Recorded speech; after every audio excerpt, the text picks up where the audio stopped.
Hi, I just came in and got cleaned up so I can go out to the barn and milk cows. Yes, that's how dirty I was. Well, I fixed my spreader. Didn't need light. I fixed my spreader. Didn't need fixing, but I thought before I have to fix it, I tighten the chains, take some links out of the apron, and my augie, my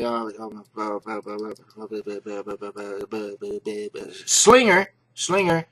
I checked the bearings and made sure the chains were tight and everything like that. And Emma says, "You look like shit." Well, I was all covered with it. You put the apron spreader. You put it in the shop. You let it thaw out, and then you crawl under there. And bloop, bloop. And he says, "Well, mine could use a little attention too. Bring it up, put it in the shop, and let it thaw out good, and we'll ain't gonna do it today." He says, "Why not?" I says, "It's Sunday." Oh yeah, but I says, "Don't ever say yeah, but." If I ever said that to him, you know what would happen.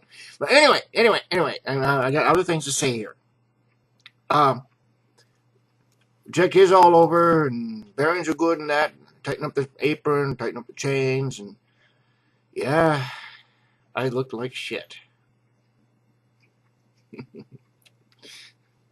He says, uh, well, see, he was using my tractor and spreader. Well, his was thawing out in my shop and everything. And he goes driving off with his. He says, I'll give you a beer sometime.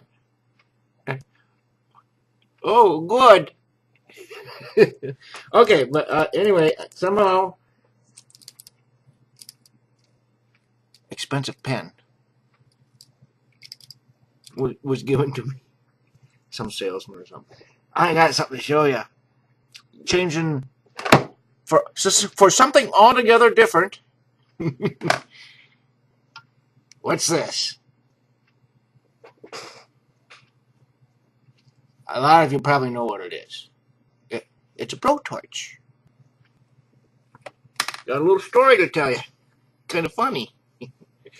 Okay, you know what happens with a blowtorch? You put actual gasoline in here, and you pump it up, and you release a little gasoline, and you light it, and then here's how you adjust the pressure from when you pumped it up, and then turn on more gas, more pressure. You can shoot flames a good 10, 15 feet with this. I mean, it's like a flamethrower. It's used for heating up metal and that before we had oxyacetylene torches and stuff like that, which I got. But anyway, I still got a couple of these. I shined them up.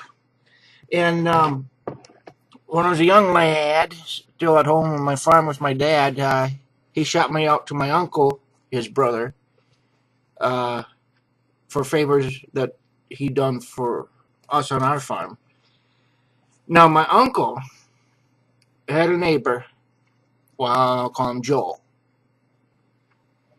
And my uncle had me up there to help him build.